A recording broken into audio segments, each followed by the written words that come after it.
Brincando com o Zé Luiz, estava observando ali o cuidado, né, com o guarda-chuva, lá na beira da calçada para recepcionar a turma aí que ia chegando. E eu quero dar uma palavra, aproveitar, né?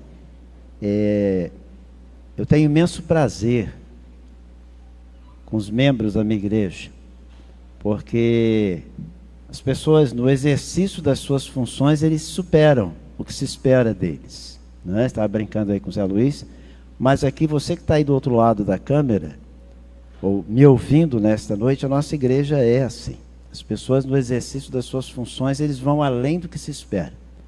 Quando a gente espera coisas boas, eles estão além, um passo além, né? Eu quero deixar aqui esse registro, e a gente fica feliz com isso, né? Eu me sinto grato a Deus pelas minhas ovelhas. Elas se superam, né, nas suas atividades. A gente espera uma coisa, vem muito além daquilo que a gente espera, né? Nossa gratidão a Deus. Isso é amor, né, irmãos? As coisas de Deus, né? E de vez em quando eu cito aqui, há uma propaganda muito interessante que eu ouço numa emissora, de uma firma. O lema da firma é o seguinte: fazemos melhor porque amamos o que fazemos. Muito bonito isso, né? Quando a gente ama alguma coisa, a gente se esmera naquilo, né? Fazemos melhor porque amamos o que fazemos. Então, deixar essa palavra aí, né, de gratidão aí aos membros, né, da minha igreja.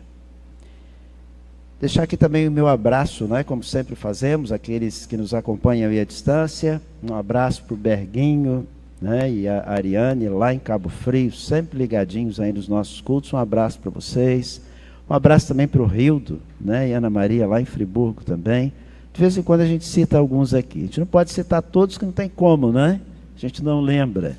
Mas de vez em quando a gente cita alguns aqui, manda o nosso abraço carinhoso, né, para todos vocês, né? Aqueles que nós não estamos vendo aí, mas que vocês estão aí sintonizados, que Deus os abençoe. Abra sua Bíblia lá na primeira carta de Pedro, capítulo 2. 1 Pedro, capítulo 2. Estarei lendo os versos de 1 a 10. 1 Pedro 2, versos de 1 a 10.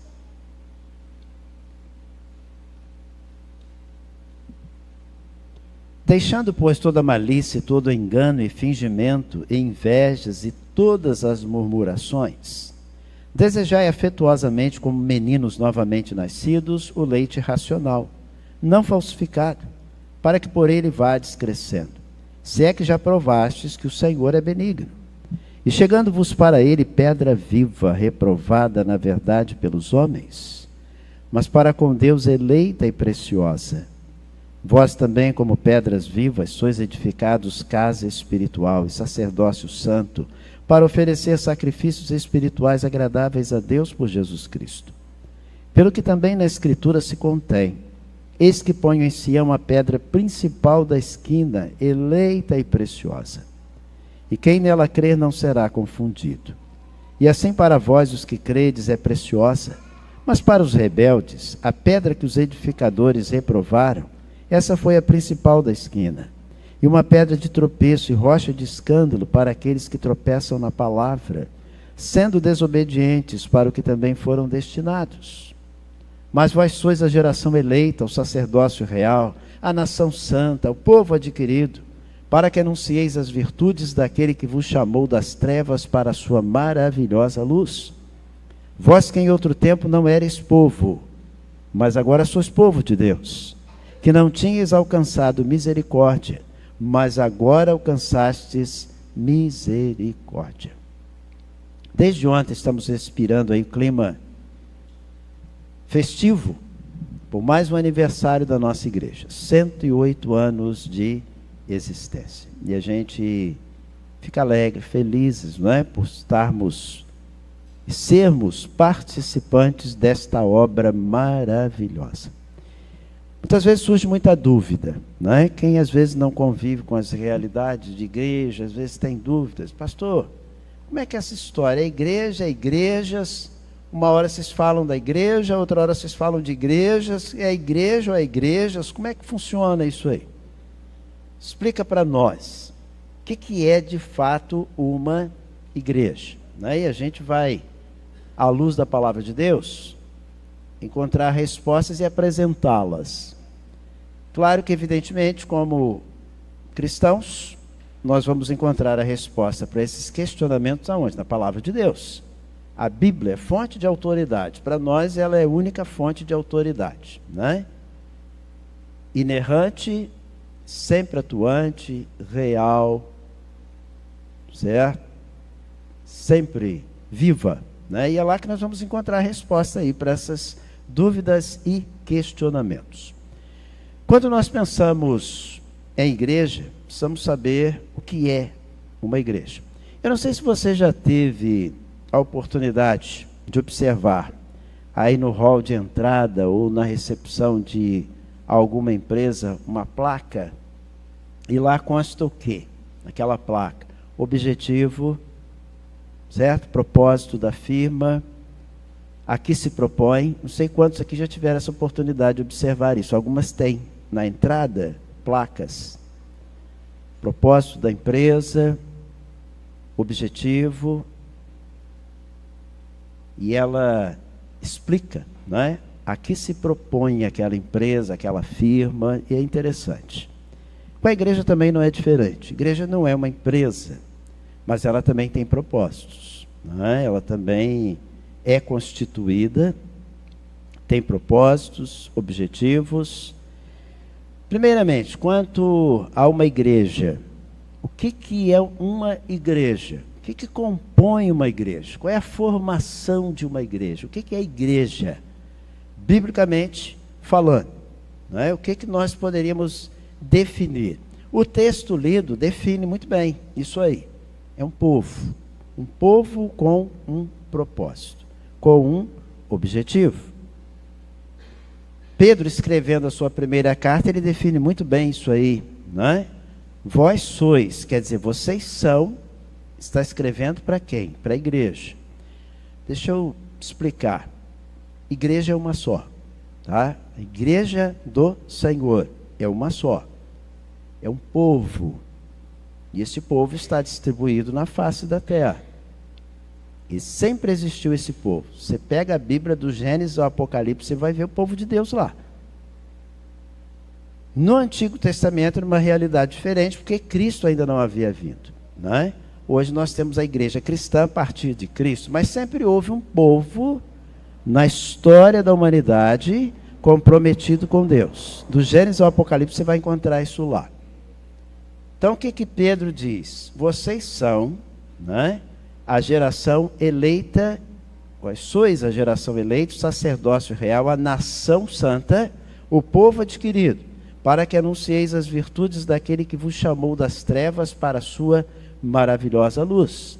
Vós que em outro tempo não erais povo, mas agora sois povo de Deus, que não tinhas alcançado misericórdia, mas agora alcançastes misericórdia.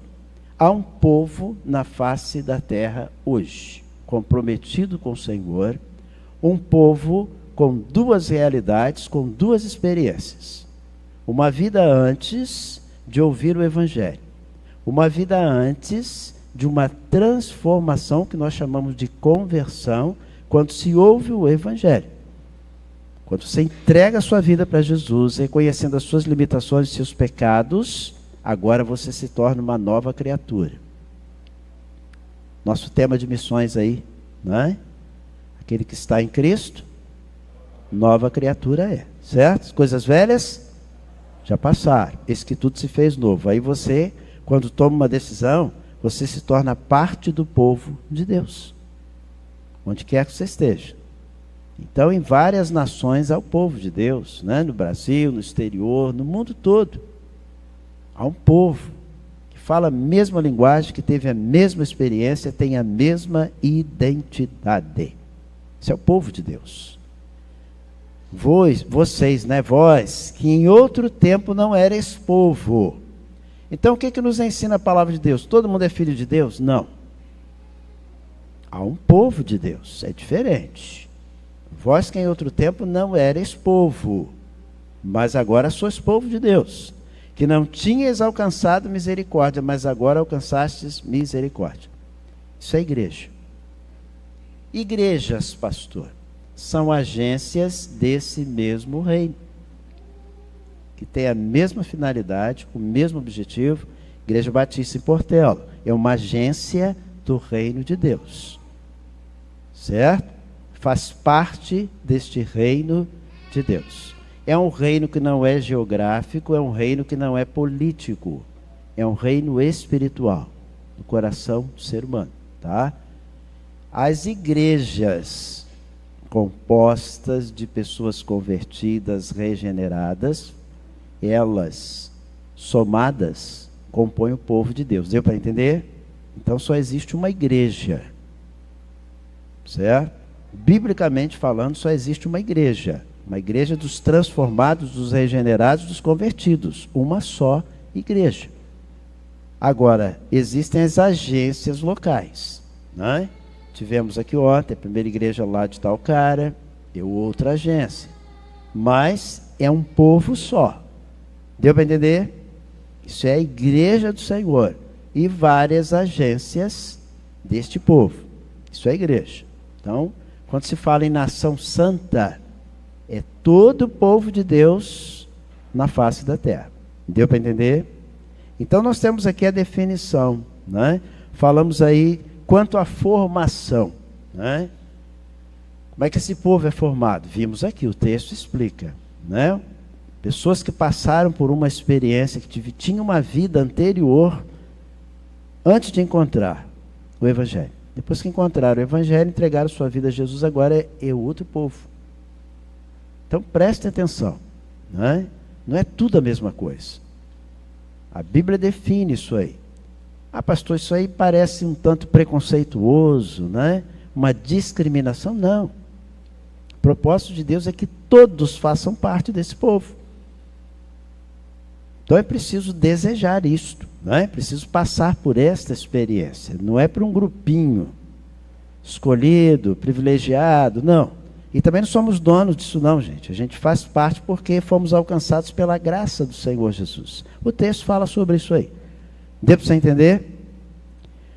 Outro texto também que nos apresenta como é este povo, né? Como é que ele é constituído. Lá em Tito, capítulo 2, versos 11 e 14, a gente lê o seguinte: porque a graça de Deus se há manifestado, trazendo salvação a todos os homens. Presta atenção.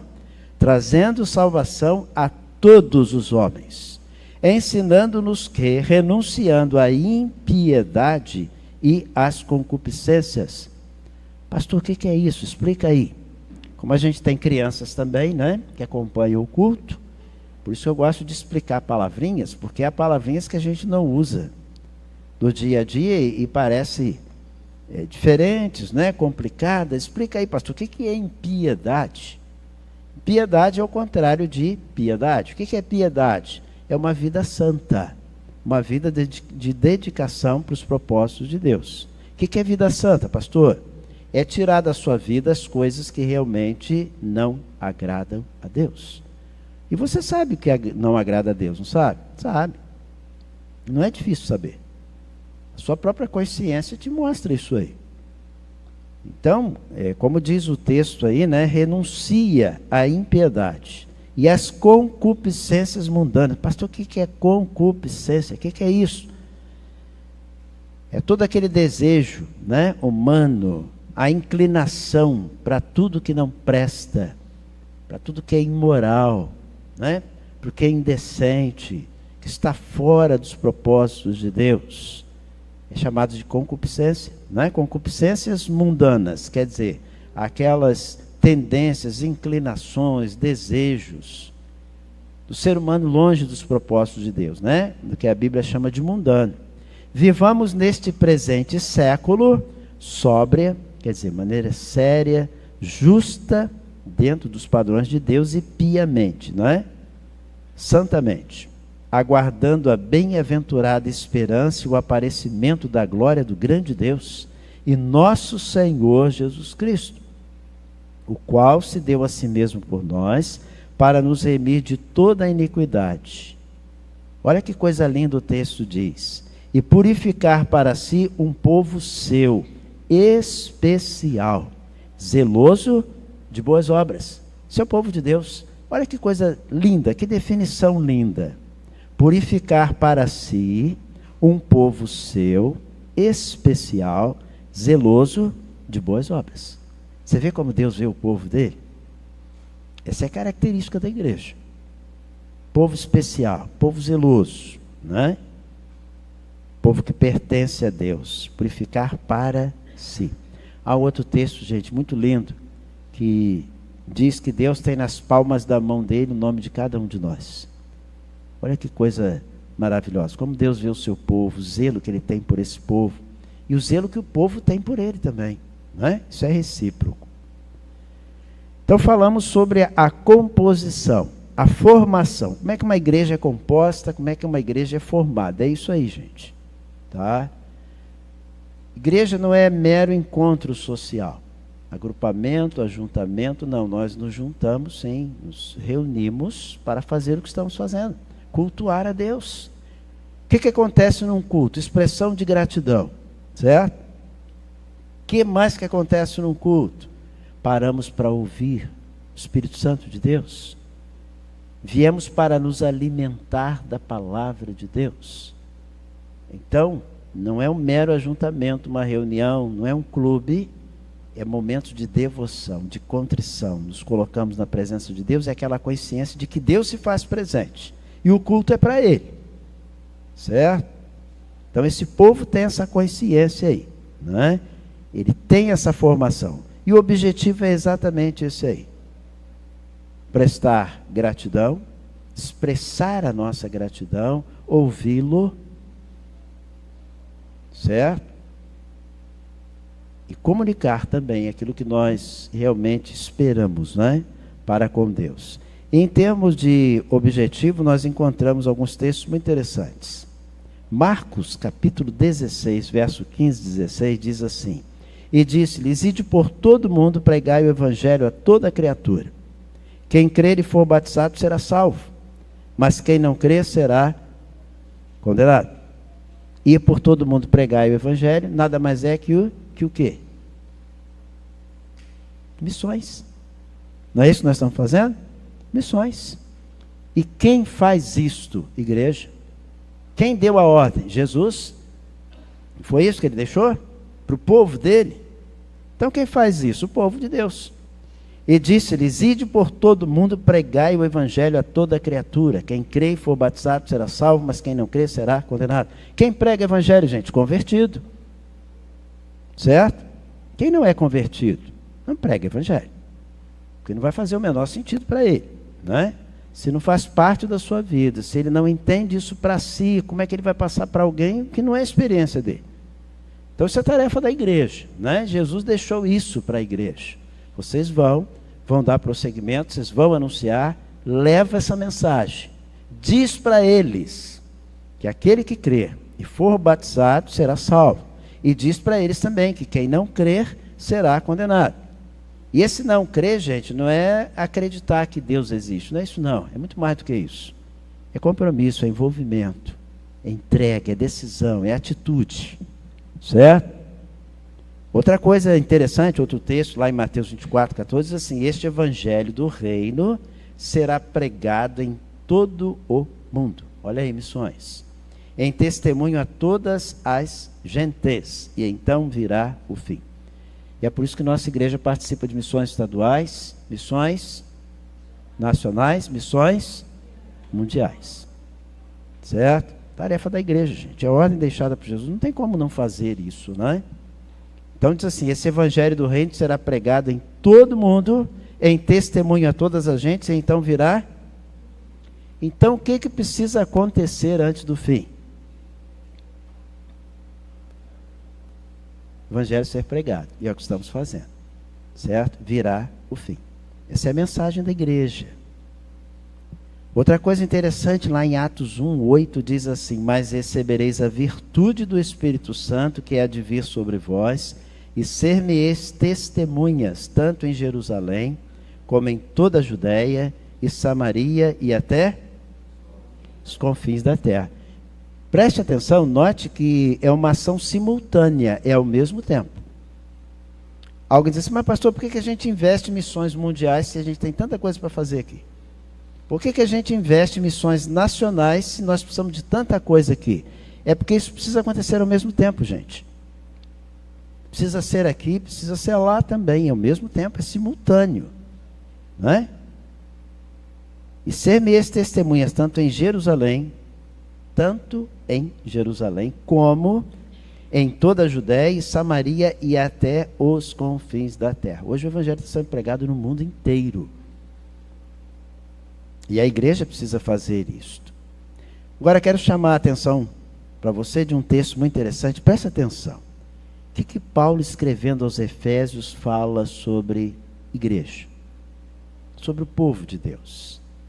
Lá no capítulo 5, verso 25 a 27, ele diz uma coisa muito interessante. Ele diz assim, vós maridos, amai vossas mulheres, como também Cristo amou a igreja, e a si mesmo se entregou por ela, para santificar, purificando-a com a lavagem da água pela palavra, para apresentar-se a si mesmo igreja gloriosa, sem mácula, quer dizer, sem mancha, nem ruga, nem coisa semelhante, mas santa e irrepreensível. Aqui Paulo compara a igreja a quê? O relacionamento de Jesus com a igreja a quê? Houve uma comparação aí, você prestou atenção? Marido e esposa. Por isso que Jesus é conhecido como o quê da igreja? Esposo ou noivo da igreja. Você prestou atenção? Olha que comparação interessante. Vós, maridos, amai vossas mulheres, como também Cristo amou a igreja e a si mesmo se entregou por ela, para santificar, purificando-a com a palavra da água pela palavra, para apresentar a si mesmo igreja gloriosa, sem mácula, nem ruga, nem coisa semelhante, mas santa e irrepreensível. Olha que comparação interessante. Esse texto ensina-nos uma coisa importantíssima. Você já deve ter ouvido, a pessoa diz assim, não, eu não preciso de igreja para servir a Deus. Eu não preciso estar na igreja. Eu posso servir a Deus sem estar na igreja. Biblicamente falando, não tem fundamento isto. Olha o texto. Não há como, gente. Dentro dos propósitos de Deus, não tem como servir a Deus fora da igreja. Porque a igreja é o corpo de Cristo. Certo? Você não pode servir a Deus fora da igreja. Ele se deu pela igreja dele. Isso é mais ou menos o seguinte. Você imagina um rapaz que conhece uma moça, aspira ao casamento, vão para o altar, e o rapaz diz para a moça, sua futura esposa, o seguinte, olha, nós vamos nos casar, eu gosto muito de você, mas tem uma coisa, eu não vou estar com você todo dia na sua casa. De vez em quando eu vou aparecer. Quando houver tempo, quando eu não estiver tão atarefado, eu apareço. Que moça aceitaria isto? Ou que esposo aceitaria isso de uma esposa? Dia que der eu apareço, tá bom? Em sã consciência, quem aceitaria isso? Você aceitaria isso? Você iria para o altar com um compromisso desse? É a mesma coisa. Não, eu não preciso estar na igreja para servir a Jesus, não. De vez em quando eu vou lá. Mas eu ando muito apertado, muito atarefado, eu não tenho tempo para essas coisas. Gente, sinceramente, biblicamente falando, à luz do texto, não há como não. Você pode até achar que pode fazer. Deus não te obriga.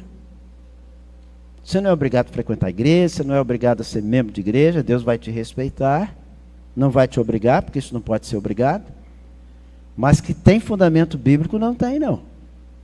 Que foge aos propósitos bíblicos, foge.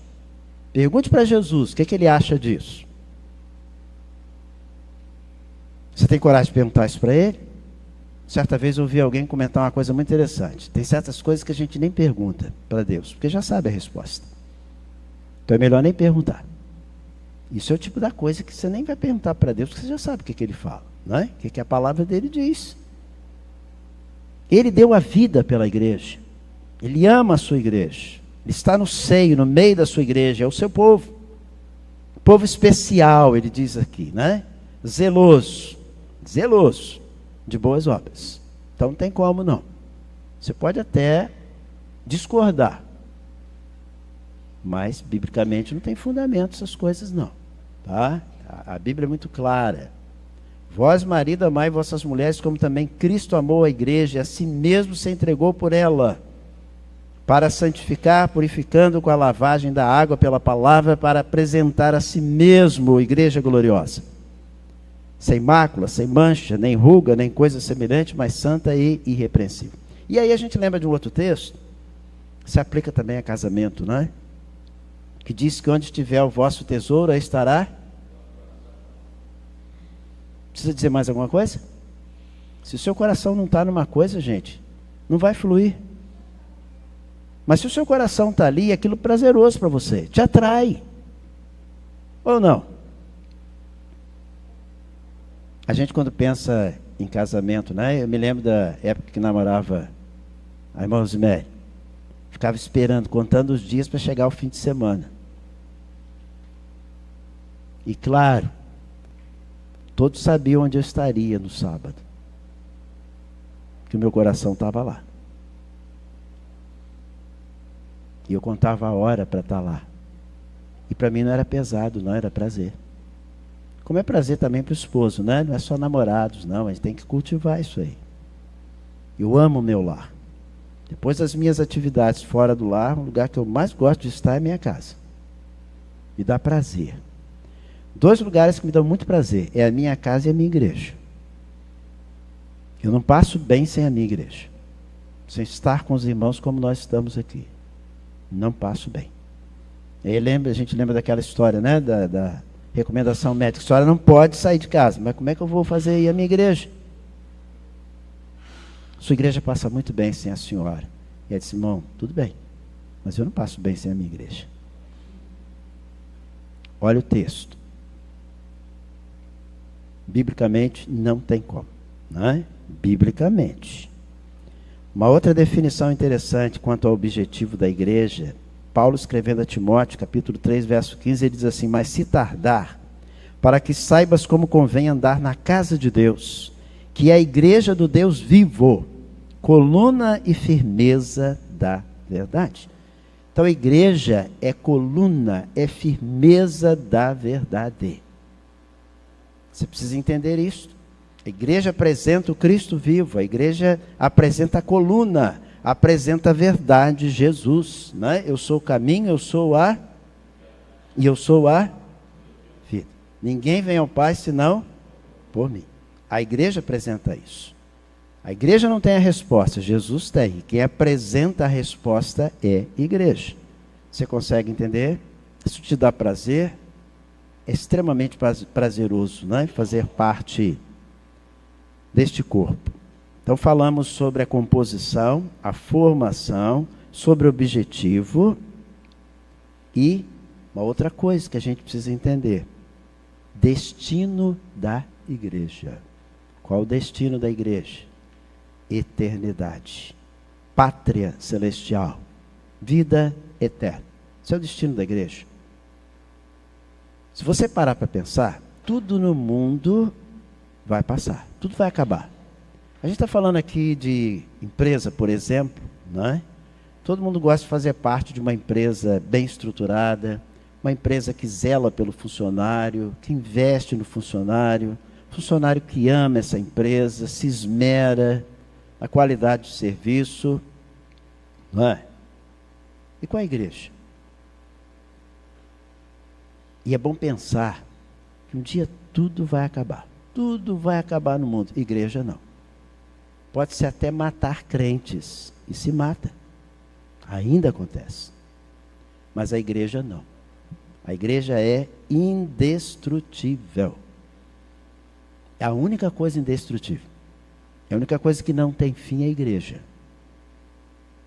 A gente vai passando, né? Vamos passar. Outras gerações surgirão, daqui a algum tempo a gente não vai estar mais aqui, a composição dos membros já será outra, mas será a igreja. E vai ser assim até Cristo voltar. E quando ele voltar, A igreja vem com ele, não é? Então, quanto ao futuro, e é por isso que João, escrevendo o que Deus mandou ele escrever, o livro que fala sobre isso aí, Apocalipse, não é? Lá no capítulo 21, verso de 1 a 3, ele diz assim: e vi um novo céu e uma nova terra, porque já o primeiro céu e a primeira terra passaram, e o mar já não existe. E eu, João, vi a santa cidade, a nova Jerusalém, que de Deus descia do céu, adereçada como uma esposa ataviada para o seu marido. E ouvi uma grande voz do céu que dizia: eis aqui o tabernáculo de Deus com os homens, pois com eles habitará, e eles serão seu povo, e o mesmo Deus estará com eles e será o seu Deus. E Deus diz para João: João, escreve isso aí, deixa registrado isso aí, para que as pessoas saibam que eu tenho um povo, e que esse povo vai estar comigo. Um dia vai ter passado tudo, e eu vou estar com o meu povo na glória eterna, celestial. Igreja crê nisso. Igreja apregoa isso. Igreja vivencia isto. Cristo retorna para buscar os seus. E um dia já não haverá. O mesmo capítulo, né? Não vou ler todo porque não teria tempo. Mas fala que lá não vai haver mais lágrima, não vai haver mais dor, não vai haver tristeza, não vai haver mais morte. Nós vamos estar com o Senhor eternamente, como já estão os nossos irmãos lá que passaram. Que coisa maravilhosa. Isso é o povo de Deus. Isso é a igreja, gente. A mensagem da igreja é essa aí. Mensagem de vida eterna, indestrutível. E é por isso que Jesus registra lá no capítulo 16, né? De Mateus, verso 18. As portas do inferno não prevalecerão contra a minha igreja. A igreja é indestrutível. É aquilo que nós dissemos. Pode-se matar crente, mas não se mata a igreja. Pode-se tirar vidas, mas a igreja é eterna. O reino de Deus é espiritual. Não se mata a alma. Muitas pessoas foram mortas. E ainda são. Por causa do evangelho. Mas não se mata a alma. E é um texto muito interessante que diz, não é, que nós devemos temer os homens que matam, tiram a vida. Temei antes aquele que pode fazer perecer no inferno o corpo e a alma. Então essa mensagem é maravilhosa, gente. Fazer parte desse povo de Deus é maravilhoso. Um povo indestrutível, um povo que vai viver para sempre. Não é maravilhoso? Servir a este Cristo, a igreja do Senhor Jesus. Deu para você entender o que é a igreja? Diferença de igreja para igrejas. Há um povo só, certo? Convertidos. Pastor, qual é a diferença? Tem igreja batista, tem igreja presbiteriana, tem igreja metodista. Como é que funciona isso? Eu às vezes tenho dúvida, qual é melhor, para qual igreja eu devo me dirigir? Dirija-se para uma igreja que pregue nova vida em Cristo. Igreja que diga que Jesus é o único Salvador. Igreja que ensine que Jesus é o único mediador entre Deus e os homens. Igreja que fale que pecado mata, pecado afasta, que todo homem é, no sentido genérico, é pecador. Igreja que aponta para Jesus, o único Salvador. Essa é a igreja do Senhor. Igreja que fala em conversão, compromisso com Ele. Procure igreja que fale isso, que ensine isso aí. Seja ela qual for. Certo? Que denominação for. Se ela prega que todo ser humano é pecador, se ela prega que Jesus é o único mediador, o único que pode salvar, se ela prega, não é, que Cristo tem uma igreja, tem um povo, se ela prega a salvação em Jesus, se ela prega sobre o retorno de Jesus, se ela prega sobre vida eterna com Jesus, essa é a igreja ideal para você. Certo? Essa é a igreja ideal. Deu para você entender? Porque é a igreja bíblica que prega e anuncia estas coisas. E aí, diante disso tudo, fica aí uma pergunta: você faz parte do povo de Deus? Esse povo especial, como diz o texto aqui, Um povo que antes tinha uma vida e agora tem outra. Um povo que deixou as trevas para vir para a luz. Pedro, prestou atenção aí? Vós que antes eram trevas, agora sois luz. Vida nova em Cristo. Novo nascimento. Você já faz parte do povo de Deus? Você já passou por essa experiência, por essa transformação? Ainda não? Tem lugar para você. O texto disse ali, né, que Jesus veio para salvar a todos, mas todos que desejarem. Todos que quiserem. Está franqueado. Você pode receber também essa nova vida, essa esperança maravilhosa. Convide Jesus, peça a Jesus, Senhor, entra na minha vida, toma conta agora, eu quero fazer parte. Eu quero ser mais um nesse povo que te serve. Povo comprometido com o Senhor, povo que tem prazer no Senhor, povo que tem a mente de Cristo, povo que tem esperança, que nada tira, de dias melhores, de vitória. Quando a palavra de Deus que diz que em todas essas coisas somos mais por aquele que nos amou. Certo? Tome a decisão nessa noite, abre o seu coração, deixe Jesus entrar, diga para ele, Senhor, eu não tenho certeza dessas coisas aí não. Mas uma coisa eu sei, que eu preciso do Senhor, eu preciso. E que eu quero fazer parte desse povo, eu quero. Me ajuda, entra na minha vida, toma conta. Eu quero começar de novo agora, né? Que a Bíblia chama de novo nascimento. Eu desejo. Estou abrindo meu coração para o Senhor agora. Entra no meu coração. Onde quer que você esteja, né? Faça essa oração. É aquilo que nós dissemos, basta uma palavrinha só. Não precisa coisa decorada, elaborada, bonita, não. Só você dizer, Senhor, eu quero isso. Preciso disso. Preciso dessa nova vida. Entra. Alguém nessa noite aqui, que esteja fazendo essa oração, eu gostaria de agradecer a Deus pela sua oração de entrega. Alguém, levante a sua mão. Você que está aí do outro lado, eu não posso ver, não precisa levantar a sua mão, mas diga para Deus, né? Você também precisa disso aí. Diga para Ele, Senhor, eu quero fazer parte desse povo aí. Não é? Abre o seu coração para Cristo. Deixa Ele entrar. De hoje em diante, o hino que estaremos cantando.